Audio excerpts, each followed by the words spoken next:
நீங்கள் ஜீவனுள்ள தேவனுடைய ஆலயமாய் இருக்கிறீர்கள் என்று அறியீர்களா? அசுத்தமான வாழ்க்கைக்கு விலக வேண்டும், அசுத்தமான கிரியைகளுக்கு விலக வேண்டும், அசுத்தமான எண்ணங்களுக்கு விலக வேண்டும், அசுத்தமான வார்த்தைகளுக்கு விலக வேண்டும். என்னை உம்முடைய ஆலயமாக நான் முழுமையாக அர்ப்பணிக்கிறேன், என்னை ஜீவ பலியாக நான் தருகிறேன், உம்முடைய சித்தத்தை நான் நிறைவேற்றுகிறேன், உம்முடைய விருப்பத்தின்படி நான் வாழ்வேன் என்று சொல்லி யார் உண்மையாய் அர்ப்பணிக்கிறார்களோ அதுவே ஆராதனை என்று சொல்லப்பட்டிருக்கிறது. நான் இப்படிதான் வாழ வேண்டும், இப்படிதான் நான் நடக்க வேண்டும், இப்படிதான் நான் பேச வேண்டும், இப்படிதான் நான் பார்க்க வேண்டும், இப்படிதான் சிந்திக்க வேண்டும், இப்படிதான் நான் செய்ய வேண்டும் என்கிற அந்த ஒரு ஆழமான பிரதிஷ்டையோடு வாழுகிறவர்கள் மாத்திரமே தங்கள் வாழ்க்கையை நாம் காத்துக்கொள்ள முடியும். சபைகளுக்கு குறைவில்லை, ஊழியர்களுக்கு குறைவில்லை, எல்லாமே தாராளமாக இருக்கிறது. இப்படிப்பட்ட இந்த நாட்களில் வாழ்ந்து கொண்டிருக்கிற நாம் எப்படி வாழ்ந்து கொண்டிருக்கிறோம்? ஆண்டவருடைய பரிசுத்த நாமம் இப்பொழுதாக இந்த யூடியூப் லைவ் மூலமாக இணைந்திருக்கிற ஒவ்வொருவரையும் ஒரு விஷயம் கூட ஆண்டவராக இயேசு நாமத்தினாலே வாழ்த்துகிறேன். இவ்வளவு நேரமாக நாம் ஆண்டவரை பாடி ஆராதித்துக் கொண்டிருந்தோம். தொடர்ந்து நாம் ஆண்டவருடைய வேத வசனங்களை தியானிக்க போகிறோம். இந்த நாளில் நம்முடைய தியானத்துக்கு ஆதாரமாக வேதத்திலிருந்து 3 வசனங்களை முதலாவது நாம் எடுத்துக்கொள்வோம். 2 கொரிந்தியர் 6வது அதிகாரம் 16வது வசனத்தையும், 1 கொரிந்தியர் 3வது அதிகாரம் 16வது வசனத்தையும், 1 கொரிந்தியர் 6வது அதிகாரம் 19வது வசனத்தையும் எடுத்துக்கொள்வோம். இந்த 3 வசனங்களின் அடிப்படையிலே ஒரு கேள்வி அங்கே கேட்கப்பட்டிருக்கிறது. நீங்கள் ஜீவனுள்ள தேவனுடைய ஆலயமாய் இருக்கிறீர்கள் என்று அறியீர்களா என்கிற கேள்வியோடு இந்த செய்தி நாம் ஆரம்பிக்க போகிறோம். ஆண்டவர் தொடர்ந்து நம்மோடு பேசும்படியாக கண்களை மூடி ஆண்டவர் நோக்கி நாம் பார்ப்போம். ஆமென். ஆண்டவரே ஸ்தோத்திரம். எங்களோடு பேசுகிறவரே துதிக்கிறோம், துதிக்கிறோம், துதிக்கிறோம், துதிக்கிறோம், துதிக்கிறோம். ஹல்லேலூயா. ஸ்தோத்திரம், ஸ்தோத்திரம். No ye not, no ye not, you're the temple. No ye not, no ye not, you're the temple. No ye not, no ye not, you're the temple. You're the temple of the Holy Ghost. Yes I know, yes I know, I'm the temple. Yes I know, yes I know, I'm the temple. Yes I know, yes I know, I'm the temple. I am the temple of the Holy Ghost. ஆண்டவரே மே துதிக்கிறோம்ப்பா. அருமையான நேரத்துக்காக நன்றி செலுத்துகிறோம். இந்த வேளையிலும் இந்த வேத வசனங்களை நாங்கள் வாசித்து தியானிக்க போகிறோம். எங்களோடு பேசுங்கப்பா. எங்களோருக்கு தேவையான பரலோக மன்னாவை நீர் தாரும். நீரே எங்களை ஆளுகை செய்யும், எங்களை வழிநடத்தும். இயேசுவின் மூலம் ஜெபம் கேளும் பிதாவே. ஆமென், ஆமென், ஆமென். அல்லேலூயா, அல்லேலூயா. முதலாவது நாம் ஏற்கனவே சொன்ன 3 வசனத்திலே முதல் வசனத்தை நாம் வாசிப்போம். 2 கொரிந்தியர் 6வது அதிகாரம் 16வது வசனத்தை வாசிக்கலாம். தேவனுடைய ஆலயத்துக்கும் விக்கிரகங்களுக்கும் சம்பந்தம் ஏது? நான் அவர்களுக்குள்ளே வாசம் பண்ணி அவர்களுக்குள்ளே உலாவி அவர்கள் தேவனாயிருப்பேன், அவர்கள் என் ஜனங்களாயிருப்பார்கள் என்று தேவன் சொன்னபடி நீங்கள் ஜீவனுள்ள தேவனுடைய ஆலயமாய் இருக்கிறீர்கள். நீங்கள் ஜீவனுள்ள தேவனுடைய ஆலயமாய் இருக்கிறீர்களே. ஆனபடியால் போதும். இங்கே சொல்லப்பட்டிருக்கிறது, நீங்கள் ஜீவனுள்ள தேவனுடைய ஆலயமாய் இருக்கிறீர்களே என்று நாம் வாசித்தோம். இங்கே ஒரு கேள்வி கேட்கப்பட்டிருக்கிறது. இந்த 3 வசனங்களிலும் கேள்விகள் கேட்கப்பட்டிருக்கிறது. ஏன் அந்த கேள்வி கேட்கப்பட்டிருக்கிறது? அநேக நேரத்திலே நாம் யார் என்பதையே நாம் அறியாமல் வாழ்ந்து கொண்டிருக்கிறோம். எல்லாரையும் போல நாமும் ஒரு வாழ்க்கை வாழுகிறோம். எல்லாரும் ஒரு கடவுளை வணங்குகிறார்கள், வழிபடுகிறார்கள், ஒரு மார்க்கத்தை சார்ந்திருக்கிறார்கள். அதே போல நாமும் கடவுளை வணங்குகிறோம், நாமும் ஒரு மார்க்கத்திலே சென்று கொண்டிருக்கிறோம். மற்றபடி நாம் எல்லாரையும் போல எல்லா காரியங்களையும் செய்து கொள்ளலாம் என்று நாம் நினைக்கிறோம். ஆனால் வேதம் மிக தெளிவாய் சொல்லுகிறது, நீங்கள் தேவனுடைய ஆலயம் என்கிற ஒரு காரியம் மிக தெளிவாக சொல்லப்பட்டிருக்கிறது. தேவன் நமக்குள்ளே வாசம் செய்கிறார். ஏன் அப்படி சொல்லப்பட்டிருக்கிறது? ஆலயம் என்று சொன்னாலே நாம் எல்லாரும் அதற்கு முக்கியத்துவம் கொடுப்போம். சபை என்கிற அந்த வார்த்தைக்கு நாம் முக்கியத்துவம் கொடுக்கிறோம். ஒரு சபைக்கு போகும்போது நாம் இப்படிதான் போக வேண்டும். நீ எங்க போறீங்க? நான் ஆலயத்துக்கு போறேன். அதுல ஒரு வித்தியாசம் தெரிகிறது. ஆலயத்துக்கு போகும்போது ஒரு வித்தியாசத்தோடு போகிறோம். எதற்காக? அங்கே ஆண்டவர் இருக்கிறார், அசைவாடுகிறார் என்கிற அந்த எண்ணம் நமக்குள்ள இருக்கிறது. ஆகவே ஆலயத்துக்கு போகும்போது இப்படிதான் போகணும். ஆலயத்துக்கு போகும்போது பயபக்தியா போகணும். ஆலயத்துக்கு போகும்போது பரிசுத்தமா இருக்கணும். அதுக்கு முன்னாடி என்ன தவறு செய்தாலும் பரவாயில்ல, ஆலயத்தில் போகும்போது ரொம்ப பெர்ஃபெக்டா இருக்கணும். இப்படிலாம் நினைக்கிறோம். சபையில ஆலயத்தில் பாருங்க, ஒவ்வொருடைய முகங்களையும் பார்க்கும்போது ரொம்ப ஆச்சரியமா இருக்கும். எல்லாரையும் பார்ப்பதற்கு ரொம்ப நல்லவர்களாகவே தெரியும். அவர்களை போல நல்லவர்கள் யாருமே இந்த உலகத்தில் இல்லை என்பது போல தெரியும். ஏனென்றால் அப்படி ஒரு பயபக்தி அவர்களுக்குள்ள உண்டாகிறது அந்த இடத்துல மட்டும். ஆனா வெளியே போனா ஒவ்வொருத்தரும் ஒவ்வொரு விதமா இருப்பாங்க. ஆனால் இங்கே சொல்லப்படுற நீங்களே அந்த ஆலயம் என்று சொல்லப்பட்டிருக்கிறது. நீங்கள் ஜீவனுள்ள தேவனுடைய ஆலயமா இருக்கிறீர்கள் என்று அறியீர்களா? அப்போ நம்ம வாழ்க்கையில பரிசுத்தம் இருக்குதோ இல்லையோ, ஆலயத்துக்கு போகும்போது அங்க நல்ல பிள்ளையா இருக்கணும், நல்லவங்களா இருக்கணும், அங்க பரிசுத்தவான்களா இருக்கணும் அப்படி நம்ம நினைக்கிறோம். அதுல பிரயோஜனமே இல்லை. நம்முடைய வாழ்க்கையை நாம் பரிசுத்தப்படுத்திக் கொள்ள வேண்டும். ஏனென்றால் நமக்குள்ளே தேவன் வாசம் செய்கிறார். அந்த உணர்வு நமக்குள்ளே அநேகர் இடத்துல இல்லை, அந்த அறிவு அநேகர் இடத்துல இல்லை. ஆகவேதான் இந்த கேள்வி அந்த நிருபங்களிலே கேட்கப்பட்டிருக்கிறது. அறியீர்களா, அறியாதிருக்கிறீர்களா என்று மீண்டும் மீண்டும் அங்கே சொல்லப்பட்டிருக்கிறது. அது கீழுள்ள வசனத்தை வாசிக்கும் போது 17ஆம் வசனம், ஆனபடியால் நீங்கள் அவர்கள் நடுவில் இருந்து புறப்பட்டு பிரிந்து போய் அசுத்தமானதை தொடாதிருங்கள் என்று கர்த்தர் சொல்லுகிறார். அசுத்தமானதை தொடாதிருங்கள் என்று கர்த்தர் சொல்லுகிறார். 16ஆம் வசனத்திலே நீங்கள் ஜீவனுள்ள தேவனுடைய ஆலயமாய் இருக்கிறீர்களே என்று சொல்லிவிட்டு 17ஆம் வசனத்திலே அசுத்தமானதை தொடாதிருங்கள், ஆனபடியால் அசுத்தமானதை தொடாதிருங்கள். அப்ப ஜீவனுள்ள தேவனுடைய ஆலயமா இருக்கிற நாம் அசுத்தமான வாழ்க்கைக்கு விலக வேண்டும், அசுத்தமான கிரியைகளுக்கு விலக வேண்டும், அசுத்தமான எண்ணங்களுக்கு விலக வேண்டும், அசுத்தமான வார்த்தைகளுக்கு விலக வேண்டும், பரிசுத்தம் உண்டாக வேண்டும் என்பதற்காகவே அங்கே எழுதப்பட்டிருக்கிறது. ஏனென்றால் தேவன் வாசம் செய்கிற அந்த இடம் பரிசுத்தமாக இருக்க வேண்டும். அங்கேதான் தேவன் வாசம் செய்ய முடியும். பரிசுத்தம் இல்லாத இடத்திலே ஆண்டவர் வாசம் செய்ய முடியாது.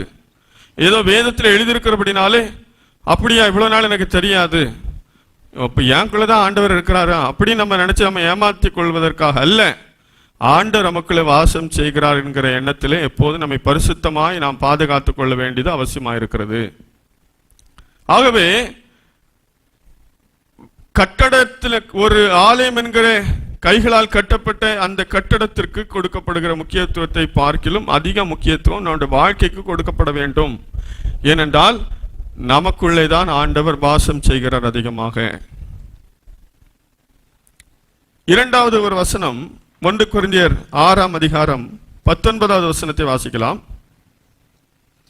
1 கொரிந்தியர் 3வது அதிகாரம் 16வது வசனம். 1 கொரிந்தியர் 3வது அதிகாரம் 16வது வசனம்.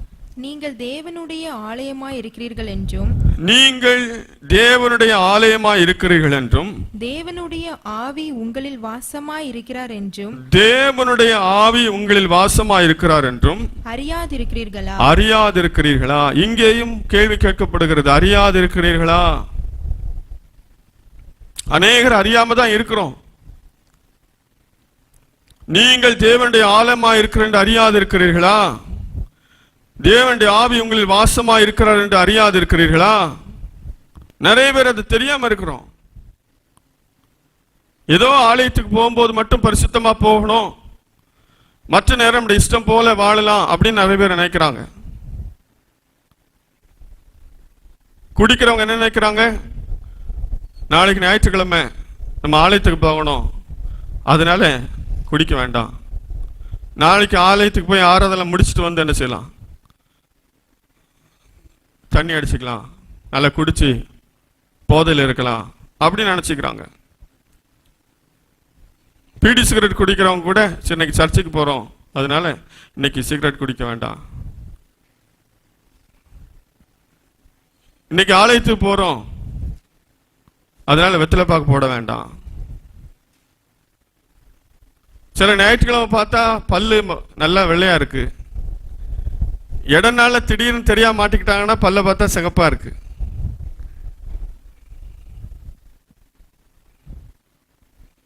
ஏன்னா ஞாயிற்றுக்கிழமை அவ்வளோ ஒரு பயபக்தியாக வந்துடுறாங்க. நிறைய பாக்கு போடுறது, புகையில போடுறது நிறைய வந்துடுச்சு. இப்போ பெண்களும் கூட அதை பயன்படுத்த ஆரம்பிச்சிட்டாங்க. ஞாயிற்றுக்கிழமை ஒரு வேஷம், மற்ற நாள் ஒரு வேஷம். இன்னும் சொல்ல போனா அந்த குடிக்கிற அந்த குடிக்காரன் அல்லது சிகரெட் பிடிக்கிற பழக்கமுடையவர்கள் அவர்கள் கூட என்ன செய்றாங்க, ஆலயத்துக்கு போகும்போது செய்யக்கூடாதுன்னு நினைக்கிறாங்க. அப்படின்னா ஆலயத்துக்கு அவங்க முக்கியத்துவம் கொடுக்கறாங்க. ஆனா அதை விட நாம் ஆண்டவருடைய ஆலயம் என்பதை அவர்கள் மறந்து விடுகிறார்கள். ஆலயத்துக்கு போகும்போது செய்யக்கூடாதுன்னு அவங்க போறாங்க. அப்படிங்கும் போது நாமே அந்த ஆலயம் என்கிற எண்ணம் வந்து விட்டால் நிச்சயமாக அவர் பாவம் செய்ய முடியாது. ஆகவேதான் அவர் சொல்லுகிறார், நீங்களே தேவனுடைய ஆலயமாய் இருக்கிறீர்கள் என்று அறியீர்களா? அது நிறைய பேருக்கு தெரியறதில்லை. ஏதோ நம்ம இஷ்டம் போல வாழலாம், ஆலயத்துக்கு போகும்போது மட்டும் நம்ம பரிசுத்தமா வாழ்ந்தா போதும் அப்படி நிறைய பேர் அந்த மாதிரியா நினைக்கிறாங்க. தேவன் விரும்புவது நம்முடைய வாழ்க்கையில பரிசுத்தத்தை விரும்புகிறார். நம்முடைய வாழ்க்கை பரிசுத்தமாக வேண்டும். நமக்குள்ளேதான் அவர் வாசம் செய்கிறார். இந்த 3வது வசனம், அதே 1 கொரிந்தியர் 6வது அதிகாரம் 19வது வசனம் வாசிக்கலாம். உங்கள் சரீரமானது நீங்கள் தேவனாலே பெற்றும் உங்களில் தங்கியும் இருக்கிற பரிசுத்த ஆவியினுடைய ஆலயமாய் இருக்கிறதென்றும் நீங்கள் உங்களுடையவர்கள் அல்லவென்றும் அறியீர்களா? இந்த வசனத்திலும் கேள்வி கேட்கப்படுகிறது. நீங்கள் அறியீர்களா? உங்கள் சரீரமானது நீங்கள் தேவனாலே பெற்றும் உங்களில் தங்கியும் இருக்கிற பரிசுத்த ஆவியினுடைய ஆலயமாய் இருக்கிறது என்று அறியீர்களா? அநேகர் நாம் அதை அறியாமல் வாழ்ந்து கொண்டிருக்கிறோம். நாம் சரியாக அதை அறிந்து விட்டோமானால் ஆண்டவர் நமக்குள்ளே வாசம் செய்கிறாரே என்கிற எண்ணத்திலே நாம் பாவம் செய்ய துணிய மாட்டோம்.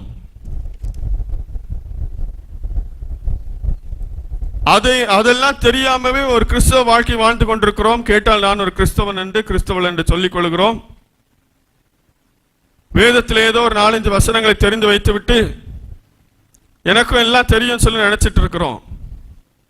இப்படிப்பட்ட வசனங்கள் எல்லாம் சிலர் கூர்ந்து கவனிப்பதில்லை.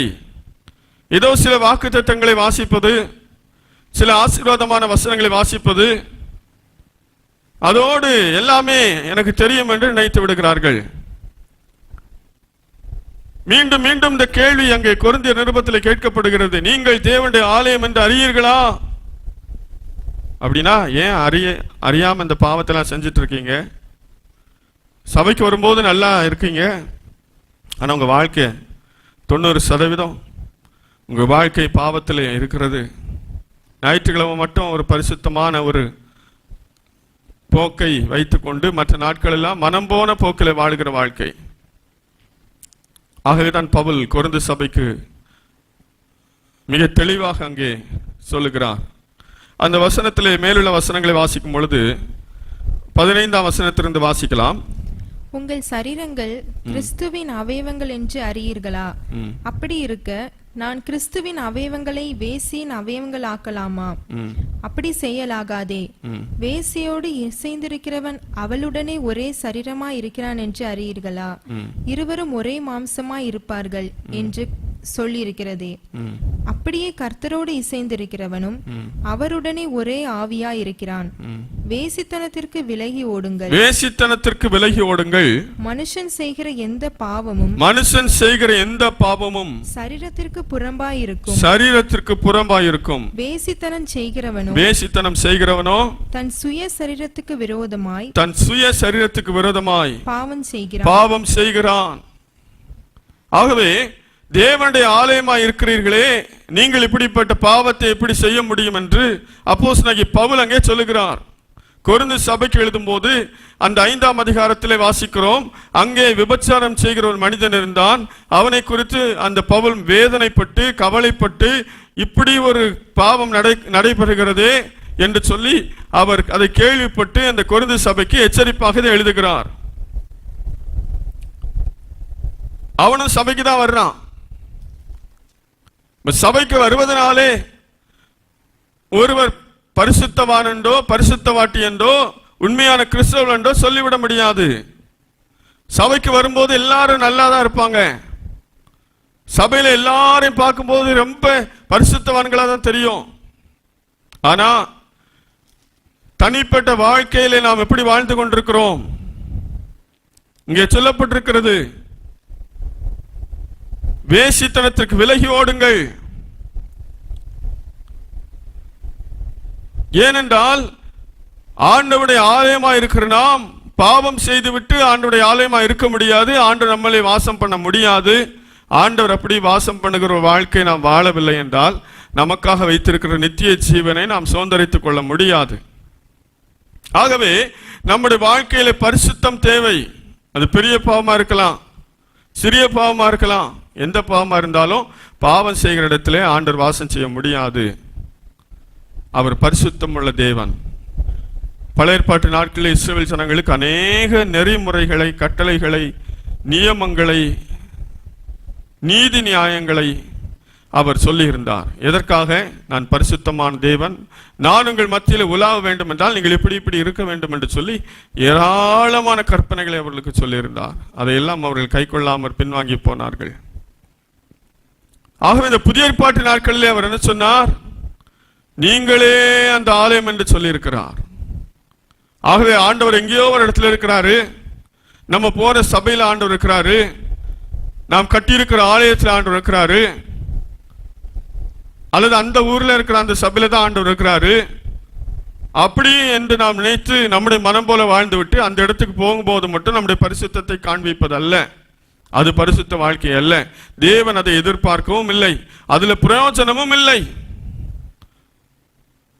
அப்படி போவதனாலே ஒரு சபைக்கு நாம் இடர்களை தான் உண்டாக்கி கொண்டிருக்கிறோம், அல்லது ஒரு கெட்ட பெயரை நாம் உண்டாக்கி கொண்டிருக்கிறோம். நம்முடைய வாழ்க்கை தேவன் தங்குகிற ஒரு ஆலயமா இருக்கிறது என்பதை உணர்ந்து எப்போது நாம் பரிசுத்தப்படுத்திக் கொள்கிறோமோ அப்பொழுதுதான் நமக்கு அது பிரயோஜனம்.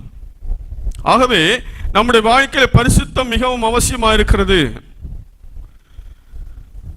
இன்னும் நாம் 1 தெசலோனிக்கேயர் 4ஆம் அதிகாரத்திலே 3வது வசனத்திலிருந்து வாசிக்கலாம், 7ஆம் வசனம் வரைக்கும். நீங்கள் பரிசுத்தம் உள்ளவர்களாக வேண்டும் என்பதே தேவனுடைய சித்தமாயிருக்கிறது.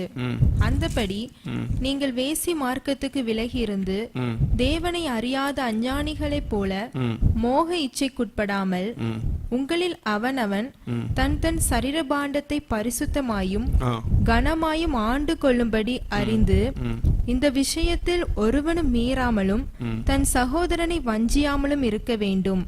முன்னமே நாங்கள் உங்களுக்கு சொல்லி சாட்சியாக எச்சரித்தபடியே இப்படிப்பட்ட விஷயங்கள் எல்லாவற்றையும் குறித்து கர்த்தர் நீதியை சரி கட்டுகிறவராய் இருக்கிறார். தேவன் நம்மை அசுத்தத்திற்கல்ல பரிசுத்தத்திற்கே அழைத்திருக்கிறார். ஆகையால் அசட்டை பண்ணுகிறவர். இங்கே நாம் ஏற்கனவே வாசித்தோம். 1 கொரிந்தியர் 6ஆம் அதிகாரத்திலே நாம் ஏற்கனவே வாசித்த பகுதியிலே உங்கள் சரீரங்கள் 15ஆம் வசனத்தில் உங்கள் சரீரங்கள் கிறிஸ்துவின் அவயவங்கள் என்று அறியீர்களா என்று சொல்லப்பட்டிருக்கிறது.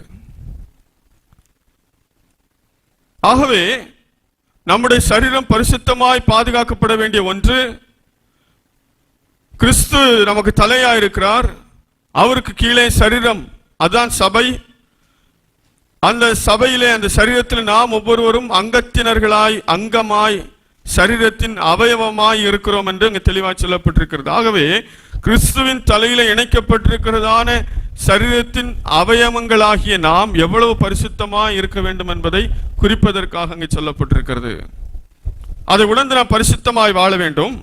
இங்கே 1 தெசலோனிக்கேயர் 4ஆம் அதிகாரத்தில் வாசித்தது போல நீங்கள் பரிசுத்தம் உள்ளவர்களாக வேண்டும் என்பதே தேவனுடைய சித்தமாய் இருக்கிறது என்று சொல்லப்பட்டிருக்கிறது. அப்ப ஆண்டவருடைய சித்தமே என்னதான்? நாம் பரிசுத்தமாக வேண்டும், பரிசுத்தமாய் வாழ வேண்டும் என்பதுதான் ஆண்டவருடைய சித்தம். ஆண்டவர் ஒவ்வொருவரை குறித்து ஒவ்வொரு சித்தம், ஒரு நோக்கம் வைத்திருக்கிறார். ஆனால் பொதுவான சித்தம் நாம் பரிசுத்தமாக வேண்டும், பரிசுத்தம் உள்ளவர்களாக வேண்டும் என்பது ஆண்டவருடைய பொதுவான, தெளிவான, திட்டமான சித்தமாக இருக்கிறது. அதை எப்போது நாம் புரிந்து கொள்ள வேண்டும். நாம் பரிசுத்தமாக வேண்டும் என்று ஆண்டவர் விரும்புகிறார். 5ஆம் வசனத்தில் வாசித்தோம், உங்களில் அவனவன் தன் தன் சரீர பாண்டத்தை பரிசுத்தமாயும் கனமாயும் ஆண்டு கொள்ளும்படி அறிந்து. இந்த சரீர பாண்டம், இந்த சரீரத்தை நாம் ஒவ்வொருவரும் என்ன செய்ய வேண்டும்? பரிசுத்தமாய் ஆண்டு கொள்ள வேண்டும், பரிசுத்தமாய் காத்துக்கொள்ள வேண்டும். ஏனென்றால் நமக்குள்ளே தேவன் வாசம் செய்கிறார், நமக்குள்ளே தேவன் இருக்கிறார், பரிசுத்த ஆவியானவர் இருக்கிறார். ஆகவே நம்முடைய சரீர பாண்டத்தை நாம் அசுத்தத்திற்கு ஒருபோதும் ஒப்பு கொடுக்க கூடாது. நாம் பரிசுத்தமாகவே வாழ வேண்டும். அதுதான் தேவனுடைய சித்தமாக இருக்கிறது என்று நாம் அங்கு வாசித்தோம். 7ஆம் வசனத்தில் வாசித்தோம், தேவன் நம்மை அசுத்தத்திற்கல்ல பரிசுத்தத்திற்கே அழைத்திருக்கிறார். இப்ப நம்முடைய அழைப்பே என்னதான்? பரிசுத்தமாய் வாழ வேண்டும் என்பதுதான். நம்முடைய மனம் போல வாழ்வதற்காக அழைக்கவில்லை. தேவன் நம்மை குறித்து வைத்திருக்கிற அழைப்பு நாம் பரிசுத்தமாய் வாழ வேண்டும். தேவன் நம்மை குறித்து வைத்திருக்கிற சித்தம் நாம் பரிசுத்தமாய் வாழ வேண்டும் என்று இந்த பகுதியில் நாம் வாசி கேட்டோம். ஆகவே தேவனுடைய ஆலயமா நாம் இருக்கிறோம் என்கிறதை உணர்ந்து அந்த அறிவு உள்ளவர்களாக நாம் எப்போது நம்மை பரிசுத்தமாய் பாதுகாத்துக் கொள்ள வேண்டும். இந்த நாளிலே அநேகருக்கு அப்படிப்பட்ட அறிவு இல்லை, அப்படிப்பட்ட உணர்வு இல்லை. ஏதோ எல்லாரும் ஒரு மதத்தில் இருப்பது போல நாம் இந்த கிறிஸ்தவத்தில் இருக்கிறோம். எல்லாரும் ஒரு இடத்திற்கு போய் கடவுளை தொழுது கொள்கிறார்கள். அது போல நானும் இந்த சபைக்கு வந்து அல்ல இந்த ஆலயத்தில் வந்து கர்த்தரை நான் தொழுது கொள்கிறேன். எல்லாரும் காணிக்கை செலுத்துகிறார்கள், அது போல நானும் காணிக்கை செலுத்துகிறேன். இப்படி ஒரு பாரம்பரியமான வாழ்க்கையை வாழ்ந்துவிட்டு மற்றபடி நாம் மனம் போல இருக்கலாம் என்று நினைக்கிற அநேக கிறிஸ்தவர்கள் இருக்கிறார்கள். ஆனால் வேதம் நமக்கு தெளிவாய் சொல்லுகிறது, நாம் தேவனுடைய ஆலயமாய் இருக்கிறோம். ஆகவே நாம் பரிசுத்தமாய் வாழ வேண்டும். நம்மிடத்திலே பாவம் பிரவேசிக்காமல் பாதுகாத்துக் கொள்ள வேண்டும் என்று வேதம் மிக தெளிவாக நமக்கு சொல்லுகிறது. அருமையான தேவனுடைய பிள்ளைகளே, நாம் தேவனுடைய ஆலயம் என்று என்றாவது நாம் உணர்ந்திருக்கிறோமா, அறிந்திருக்கிறோமா?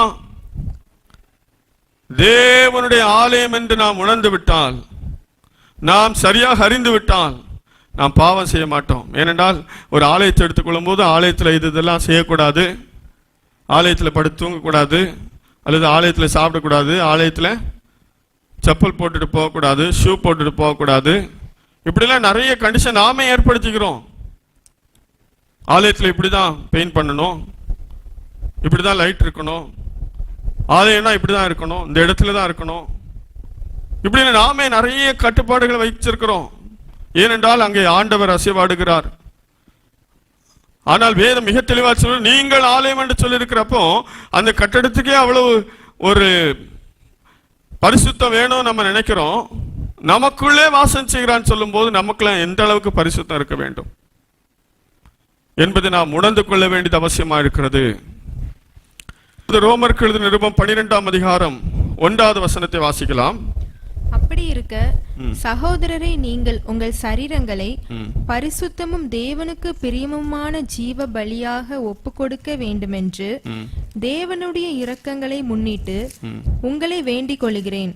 இதுவே நீங்கள் செய்யத்தக்க புத்தியுள்ள ஆராதனை. ஆமென். அப்படி இருக்க சகோதரரே, நீங்கள் உங்கள் சரீரங்களை பரிசுத்தமும் தேவனுக்கு பிரியவுமான ஜீவ பலியாக ஒப்பு கொடுக்க வேண்டும் என்று தேவனுடைய இரக்கங்களை முன்னிட்டு உங்களை வேண்டிக் கொள்ளுகிறேன். இதுவே நீங்கள் செய்யத்தக்க புத்தி உள்ள ஆராதனை. ஒரு புத்தி உள்ள ஆராதனை எப்படி இருக்கும்? திங்கள் முதல் சனிக்கிழமை வரை மனம் போல வாழ்ந்துவிட்டு ஞாயிற்றுக்கிழமை சென்று ஒரு பாரம்பரியமான ஆராதனை ஆராதிப்பது புத்தி உள்ள ஆராதனை அல்ல. புத்தி உள்ள ஆராதனை என்பது நாம் தேவனுடைய ஆலயமாக இருக்கிறோம் என்பதை உணர்ந்து உங்கள் சரீரங்களை பரிசுத்தமும் தேவனுக்கு பிரியமான ஜீவ பலியாக ஒப்பு கொடுக்க வேண்டும். நம்முடைய சரீரம் தேவன் தங்குகிற ஆலயம் என்பதை முதலாவது நாம் மிக தெளிவாக உணர்ந்து கொள்ள வேண்டும். நம்முடைய சரீரத்திலே தேவன் வாசம் செய்கிறார், அது தேவனுடைய ஆலயமாக இருக்கிறது என்பதை உணர்ந்தவளாக நாம் தேவனை ஆராதிக்க வேண்டும். அந்த ஆராதனை தான் புத்தி உள்ள ஆராதனை. நம்முடைய சரீரத்தை எப்படி நாம் பாதுகாத்துக் கொள்ள வேண்டும்? பரிசுத்தமும் தேவனுக்கு பிரியமான ஜீவ பலியாக. ஆண்டவர் எனக்குள்ள வாசம் செய்கிறார், அதனால ஏன் இஷ்டத்துக்கு நான் எதுவும் பண்ண மாட்டேன், என்னுடைய விருப்பப்படி நான் நடக்க மாட்டேன், ஆண்டோட விருப்பப்படி நான் நடப்பேன், ஆண்டோட சித்தப்படி நான் நடப்பேன். அப்படி என்கிற ஒரு வாழ்க்கையை தான் இங்கே குறிக்கிறது. ஆராதனை என்பது நாம் பாடலை பாடி, கரங்களை தட்டி, கரங்களை அசைத்து, இசைக்கருவிகள் வாசித்து பல விதங்களில் நாம் ஆராதிக்கிறோம். ஆனால் இங்கே சொல்லப்பட்டிருக்கிற புத்தி உள்ள ஆராதனை என்பது நம்மை ஆண்டவருக்கென்று முழுமையாக அர்ப்பணிப்போம். ஆண்டவரே, என்னை உம்முடைய ஆலயமாக நான் முழுமையாக அர்ப்பணிக்கிறேன், என்னை ஜீவ பலியாக நான் தருகிறேன், உம்முடைய சித்தத்தை நான் நிறைவேற்றுகிறேன், உம்முடைய விருப்பத்தின்படி நான் வாழ்வேன் என்று சொல்லி யார் உண்மையாய் அர்ப்பணிக்கிறார்களோ அதுவே ஆராதனை என்று சொல்லப்பட்டிருக்கிறது.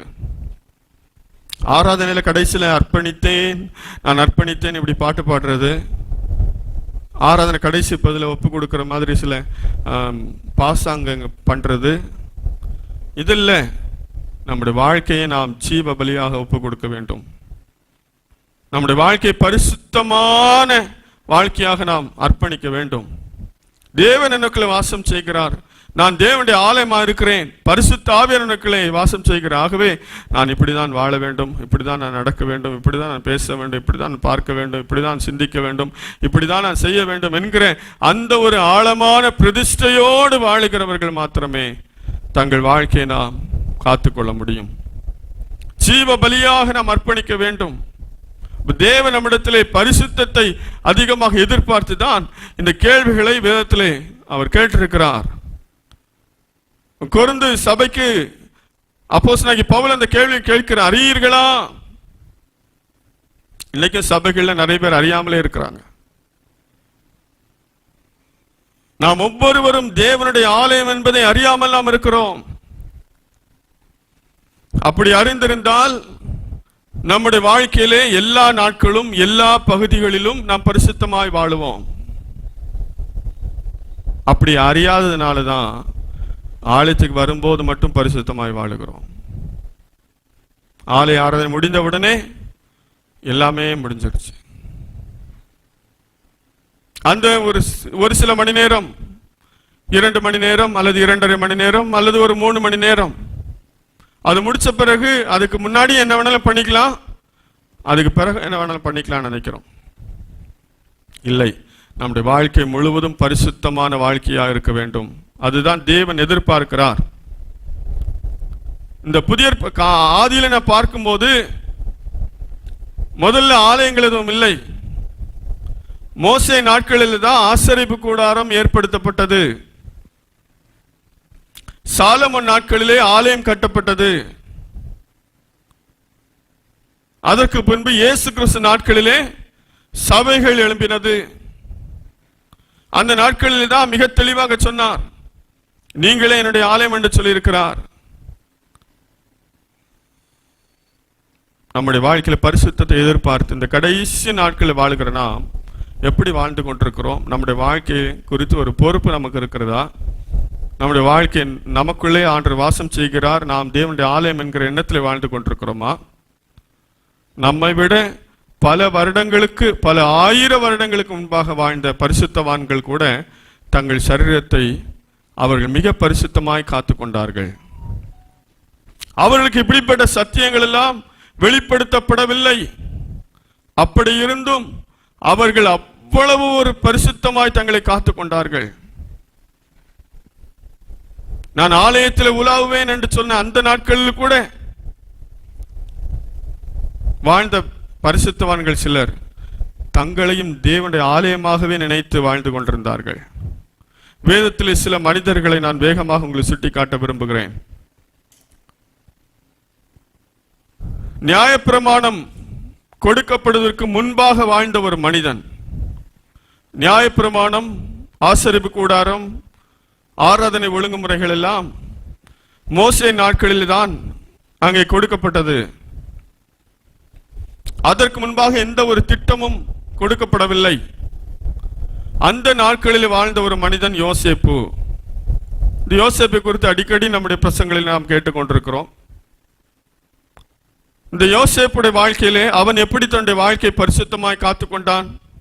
ஆதியாகமம் 39ஆம் அதிகாரத்தில் 9ஆம் வசனத்தை வாசிக்கும் போது, இந்த வீட்டிலே என்னிலும் பெரியவன் இல்லை, நீ அவருடைய மனைவியா இருக்கிறபடியால் உன்னை தவிர வேறொன்றையும் அவர் எனக்கு விலக்கி வைக்கவில்லை. இப்படி இருக்க நான் இத்தனை பெரிய பொல்லாங்குக்கு உடன்பட்டு தேவனுக்கு விரோதமாய் பாவம் செய்வது எப்படி என்றான். தேவனுக்கு விரோதமாய் பாவம் செய்வது எப்படி என்றான். யோசேப்பு வாழ்ந்த நாட்களிலே 10 கட்டளைகள் இல்லை, நியாயப்பிரமாண புஸ்தகம் இல்லை,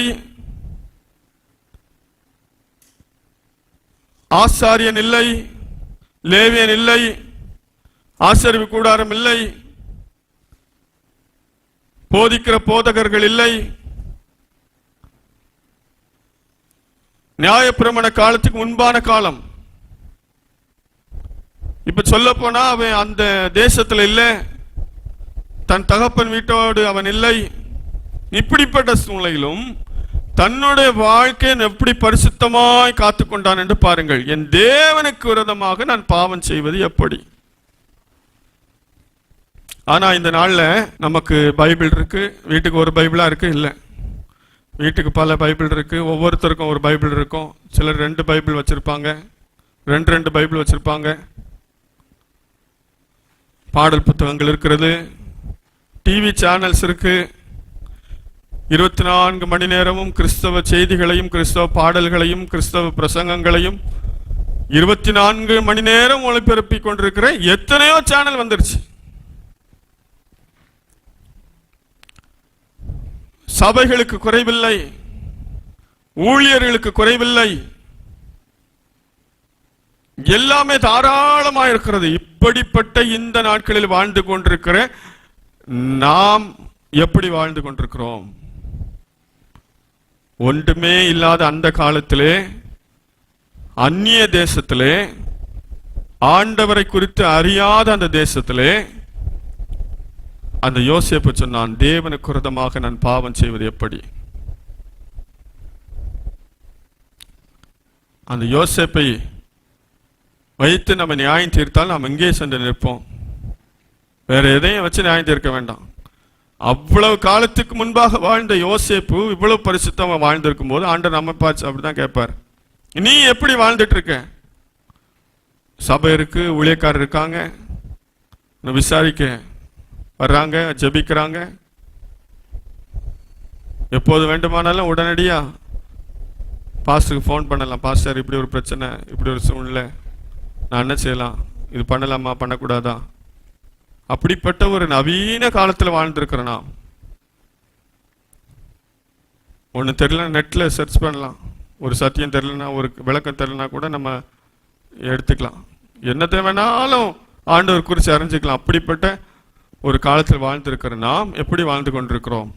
அந்த யோசேப்பு தன்னுடைய சரீரத்தை எவ்வளவு பரிசுத்தமாய் பாதுகாத்து கொண்டான். கர்த்தர் யோசேப்போட இருந்தார் என்று வாசிக்கிறோம். காரணம் அதுதான், அவனுடைய பரிசுத்தம். நான் பரிசுத்தமாய் வாழ்ந்தால் கர்த்தர் நம்மோடு கூட இருப்பார். ஆனா அங்க யோசேப்போடு இருந்தார் என்று சொல்லப்படுறது. இங்க என்ன வாசிக்கிறோம்? நீங்கள் தேவனுடைய ஆலயம், நான் பரிசுத்தமாக வாழ்ந்தால் நம்மிடத்தில் அவர் குடியிருப்பார். அப்ப அது எவ்வளவு மேன்மையான அனுபவம் நமக்கு கிடைத்திருக்கிறது. நாம் பரிசுத்தமாய் நம்முடைய சரீர பாண்டத்தை நாம் ஆண்டு கொள்ள வேண்டியது அவசியம். இன்னும் ஒரு மனிதனை குறித்து நான் உங்களுக்கு சொல்லுகிறேன். இந்த நியாயப்பிரமாண காலத்தில் வாழ்ந்த ஒரு மனிதன். 1 சாமுவேல் 2ஆம் அதிகாரம் 26வது வசனத்தை வாசிக்கலாம். சாமுவேல் என்னும் பிள்ளையாண்டானோ பெரியவனாக வளர்ந்து கர்த்தருக்கும் மனுஷருக்கும் பிரியமாக நடந்து கொண்டான். போதும், இங்கே வாசிக்கிறோம். சாமுவேல் என்னும் பிள்ளையாண்டானோ பெரியவனாக வளர்ந்து கர்த்தருக்கும் மனுஷருக்கும் பிரியமாக நடந்து கொண்டான். சாமுவேலை குறித்து வாசிக்கிறோம். இவன் எப்படி வளர்ந்தான்? கர்த்தருக்கும் மனுஷருக்கும் பிரியமாக நடந்து கொண்டான். இந்த சாமுவேல் ஒரு பரிசுத்தமான ஒரு மனிதன். அவனை குறித்து எந்த ஒரு குற்றச்சாட்டும் அங்கே சொல்லப்படவில்லை. அவன் சிறுவயது முதலே ஆண்டவருக்கும் மனுஷருக்கும் பிரியமாக வளர்ந்து வாழ்ந்து கொண்டிருந்த ஒரு மனுஷன். எப்படிப்பட்ட சூழ்நிலையிலே அவன் அப்படி வாழ்ந்தான்? அந்த ஏலினுடைய பிள்ளைகள் ஆண்டவருக்கு விரோதமான பாவங்களை அவர்கள் செய்து கொண்டிருந்தார்கள் என்று அந்த வசனங்களுக்கு மேலே உள்ள வசனங்களிலே நாம் வாசிக்க முடியும். அவர்கள் ஆண்டவருக்கு பிரியமில்லாத அசுத்தமான பாவங்களை, ஆண்டவரை கோபமூட்டுகிற பாவங்களை எல்லாம் அவர்கள் செய்து துன்மார்க்கமாய் அவர்கள் வாழ்ந்து கொண்டிருந்தார்கள். அவருடைய தகப்பன் எச்சரித்தும் அவர்கள் கீழ்ப்படியாமல் போனார்கள். அந்த ஏலினுடைய பிள்ளைகள் அவங்களோட தான் இவன் வாழ்ந்துட்டு இருக்கிறான். ஆனா அவங்கள போல ஏலி பிள்ளைங்களே இப்படி இருக்காங்க, ஆசாரனுடைய பிள்ளை இப்படி இருக்கும்போது நம்ம மட்டும் என்ன அப்படின்னு அவன் நினைக்கல. அவன் தன்னுடைய வாழ்க்கையை பரிசுத்தமாய் பாதுகாத்து கொண்டான். எப்படி யோசேப்பு தன் சகோதரர் எல்லாரும் அநேக தவறுகளை செய்து பாவங்களை செய்து துன்மார்க்கமாய் அவர்கள் வாழ்ந்து கொண்டிருந்த அந்த சகோதரர் மத்தியிலே யோசேப்பு பரிசுத்தமாய் வளர்ந்து வந்தானோ, அதே போல இந்த ஏலியின் குமாரர்கள் மத்தியிலே அவர்களோடு கூட வளர்க்கப்பட்டு வந்த இந்த சாமுவேல், ஏலியுடைய பிள்ளைகள் அவ்வளவு ஆண்டவரை கோபம் மூட்டுகிற அளவுக்கு பாவம் செய்த போதும் இந்த சாமுவேல் அவன் எந்த பாவம் செய்யாமல் பரிசுத்தமாக வாழ்ந்து தேவனுக்கு பிரியமாக நடந்து கொண்டான் என்று வாசிக்கிறோம். ஆகவே தேவனுடைய ஆலயமாய் நாம் இருக்கிறோம் என்கிற அந்த எண்ணத்திலே மற்றவர்களை நாம் பார்த்து நாமும் பின்வாங்கி போய்விடாமல், இன்று அநேகர் பின்மாற்றம் அடைகிற யாரோ ஒருவரை பார்த்து, ஒரு போதகரை பார்த்து அல்லது ஒரு விசுவாசியை பார்த்து அவர்கள் இப்படித்தான் இருக்கிறார்கள், நான் இப்படி இருந்தால் என்ன என்று நினைக்கிறார்கள். இல்லை, அவரவர் ஆண்டவரிடத்திலே கணக்கு ஒப்புவிக்க வேண்டும். நாம் எப்படி பரிசுத்த வாழ்க்கை வாழுகிறோமோ அதற்கு நாம் ஆண்டவருடைய சமூகத்திலே பதில் சொல்ல வேண்டும். அப்படிப்பட்ட நிலைமையிலே இந்த சாமுவேல் பரிசுத்தமாய் நடந்து கொண்டு வந்தான். இன்னும் 1 சாமுவேல் 12ஆம் அதிகாரம் 3ஆம் வசனத்தை 4ஆம் வசனத்தை வாசிக்கலாம். இதோ இருக்கிறேன், கர்த்தரின் சந்நிதியிலும் அவர் அபிஷேகம் பண்ணி வைத்தவருக்கு முன்பாகவும் என்னை குறித்து சாட்சி சொல்லுங்கள். நான் யாருடைய எருதை எடுத்துக்கொண்டேன், யாருடைய கழுதையை எடுத்துக்கொண்டேன், யாருக்கு அநியாயம் செய்தேன், யாருக்கு இடுக்கண் செய்தேன், யார் கையில் பரிதானம் வாங்கி கொண்டு கண்சாடையா இருந்தேன், சொல்லுங்கள். அப்படி உண்டானால் அதை உங்களுக்கு திரும்ப கொடுப்பேன் என்றான். அதற்கு அவர்கள், நீர் எங்களுக்கு அநியாயம் செய்யவும் இல்லை, எங்களுக்கு இடுக்கண் செய்யவும் இல்லை, ஒருவர் கையிலும் ஒன்றும் வாங்கவும் இல்லை என்றார்கள். போதும், இங்கே வாசிக்கும் பொழுது சாமுவேலை குறித்து வாசிக்கிறோம். அவன் தனக்கு முதிர்ந்த வயதாகும் போது அவன் 2ஆம் வசனத்தில் சொல்லுகிறான், நானோ கிழவனும் நரைத்தவனுமானேன் என்று அவன் சொல்கிறான். அந்த முதிர் வயதிலே சாமுவேல் ஜனங்களை பார்த்து அவன் கேட்கிறான், இஸ்ரவேல் ஜனங்களை பார்த்து, இதோ நான் இருக்கிறேன், கர்த்தரின் சன்னதியிலும் அவர் அபிஷேகம் பண்ணி வைத்தவருக்கு முன்பாகவும் என்னை குறித்து சாட்சி சொல்லுங்கள் என்று அவன் கேட்கிறான். நான் யாருடைய எருதை எடுத்துக்கொண்டேன், யாருடைய கழுதை எடுத்துக்கொண்டேன், யாருக்கு அநியாயம் செய்தேன், யாருக்கு இடுக்கண் செய்தேன், யார் கையில் பரிதானம் வாங்கி கொண்டு கண் சாடையா இருந்தேன், சொல்லுங்கள். அப்படி உண்டானால் அதை உங்களுக்கு திரும்ப கொடுப்பேன் என்றான். எல்லா ஜனங்களையும் கூடி வர செய்து அவன் கேட்கிற, வயசான நாட்கள்ல இவ்வளவு நாளும் உங்க முன்பாக நான் வாழ்ந்தேன், இப்போது ஆண்டவருக்கும் ராஜாவுக்கு முன்பாக நான் நின்று கொண்டிருக்கிறேன், என்னிடத்துல என்ன ஒரு தப்பு கண்டுபிடிச்சிங்க, ஏதாவது நான் தப்பு செய்தா சொல்லுங்க, நான் திரும்ப கொடுக்குறேன்னு சொன்ன நேரத்தில் அவங்க சொன்னாங்க, நீர் எங்களுக்கு அநியாயம் செய்யவும் இல்லை, எங்களுக்கு இடுக்கண் செய்யவும் இல்லை, ஒருவர் கையிலும் ஒன்றும் வாங்கவும் இல்லை என்றார்கள். ஜனங்கள் மத்தியிலே ஒரு சாட்சி பாருங்க. 2ஆம் அதிகாரத்திலே 26ஆம் வசனத்திலே வாசித்தோம், மனுஷருக்கும் தேவனுக்கு பிரியமாக நடந்து கொண்டான் என்று. அவனுடைய கடைசி நாட்கள் வரைக்கும் அவன் தன்னுடைய சாட்சியை காத்து கொண்டான். அவ்வளவு ஒரு பரிசுத்தமாக அவன் வாழ்ந்து கொண்டான். யார் எழுந்து ஒரு குற்றம் அவன் சொல்லல, நீ இந்த தப்பு பண்ணிரு, இந்த பாவம் செஞ்சிரு அப்படின்னு சொல்லி யாரும் சொல்லல. சாமுவேல் தீர்க்கதரிசியை பார்த்து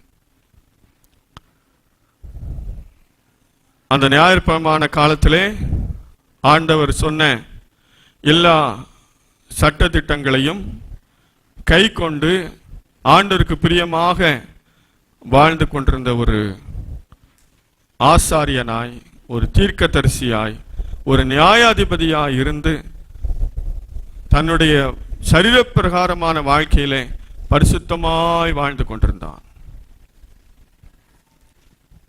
இந்த சாமுவேலுடைய வாழ்க்கை ஆண்டவர் மிகவும் விரும்புகிற ஒரு வாழ்க்கை. இந்த சாமுவேல் ஜெபித்தாலே ஆண்டவர் நிச்சயமாக பதில் கொடுப்பார். ஏனென்றால் ஆண்டவருக்கு பிரியமாய் வாழ்ந்தபடினாலே. அவனுடைய ஜெப வாழ்க்கை நாம் தனியாக தியானிக்க முடியும். சாமுவேலுடைய ஜெப வாழ்க்கை மிக அற்புதமான ஒரு வாழ்க்கை. நாம் சரீரத்தை பரிசுத்தமாய் பாதுகாத்துக் கொள்ளும் போது நாம் ஆண்டவர் நோக்கி ஜெபிக்கிற ஜெபங்களுக்கு நிச்சயமாய் அவர் பதில் தருகிறார்.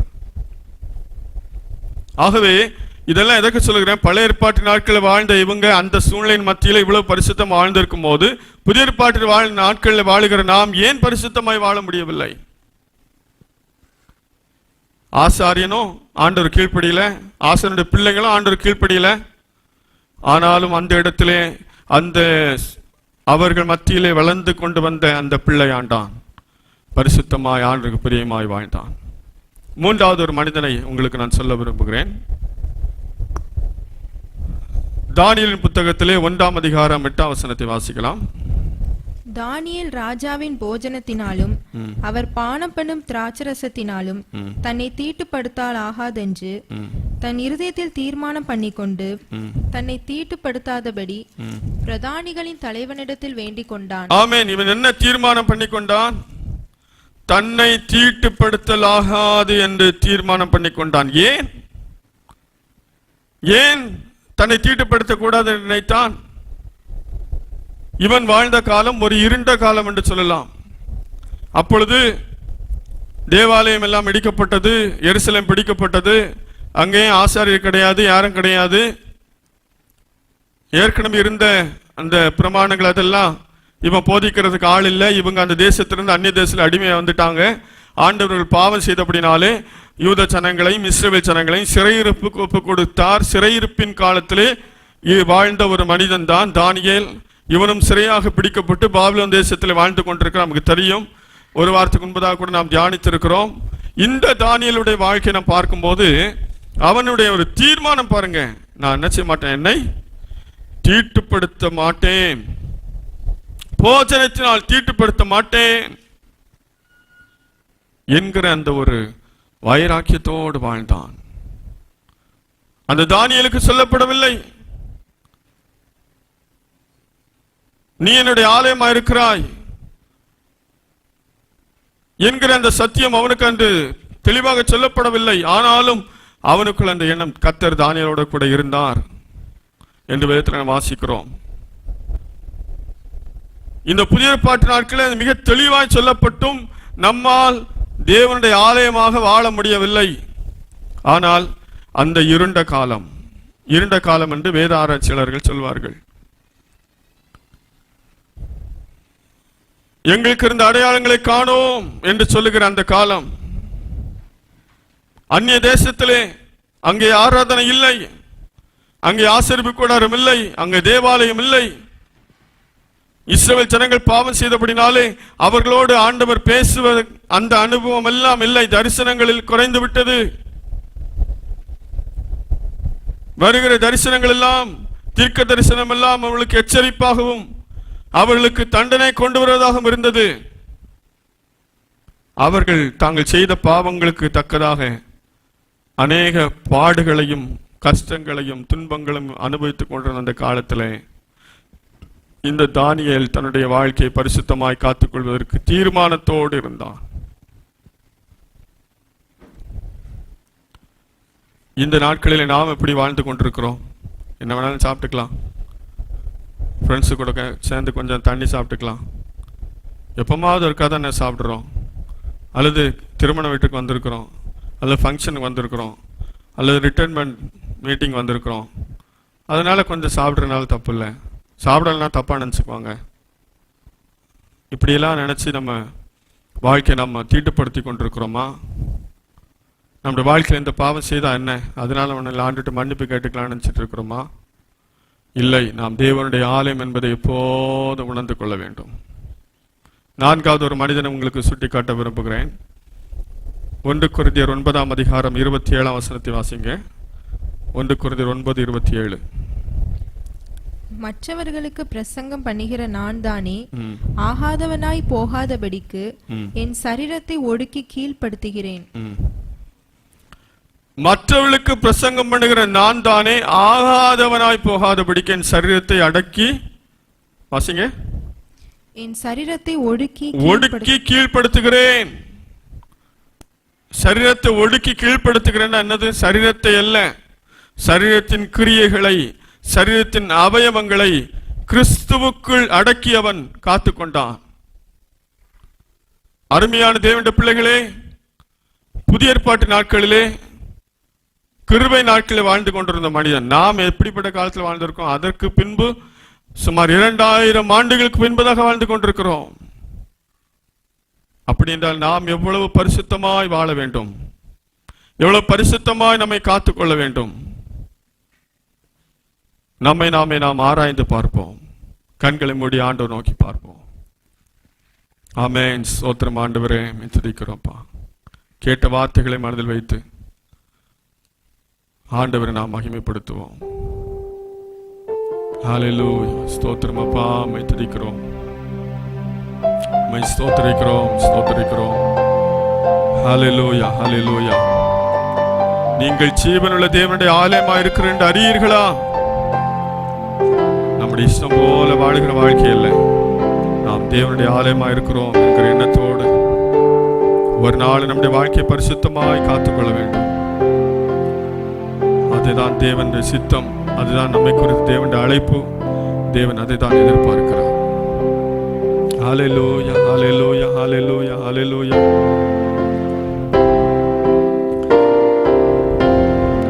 தேவனின் ஆலயமே, பரிசுத்த ஆலயமே,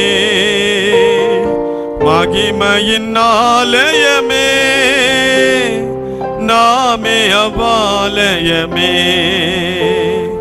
தேவனின் ஆலயமே, இயேசுவின் இரத்தத்தால் மீட்கப்பட்டோம், அவருக்காக கிரயமாய் கொள்ளப்பட்டோம். ஆமென்.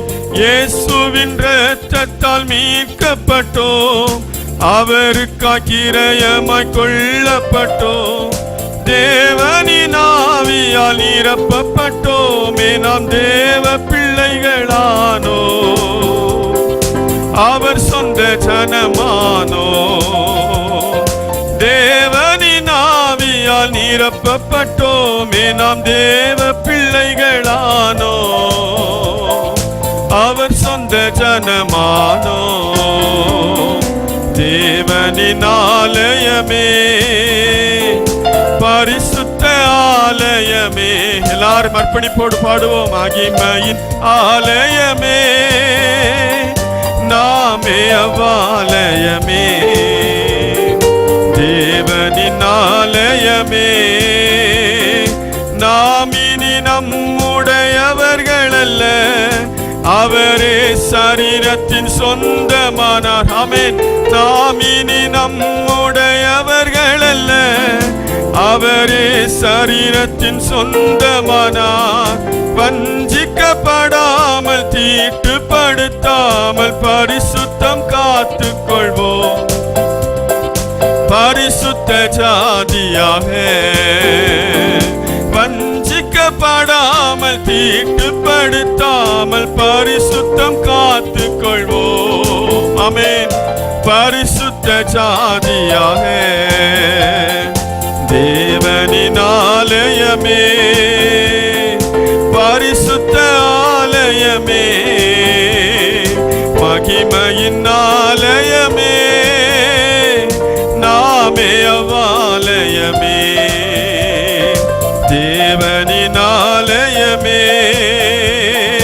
இயேசுவின் வருகை நெருங்கிடுதே, அவர் பிரசன்னம் விரைந்தேகிடுதே. ஆமென்.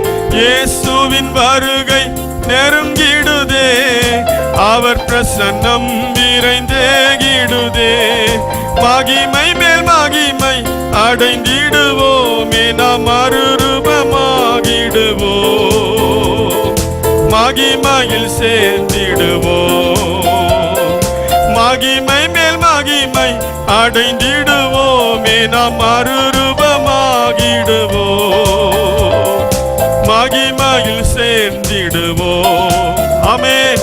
தேவனின் ஆலயமே, பரிசுத்த ஆலயமே, மகிமையின் ஆலயமே, நாமே அவ்வாலயமே, தேவனின் ஆலயமே. அல்லேலூயா. ஆமென், ஆமென், ஆமென். எல்லாரும் அர்ப்பணிப்போடு நான் என்னை ஜீவ பலியாக தருகிறேன் அப்பா. இந்த பாடலில் அல்ல, இந்த ஆராதனைக்காக அல்ல, இந்த வாழ்க்கை முழுவதுமாக நீர் தங்குகிற ஆலயமாய் என்னை ஜீவ பலியாக பரிசுத்தமான வாழ்க்கை வாழும்படியாய் என்னை அர்ப்பணிக்கிறேன் என்று சொல்லுவோம்.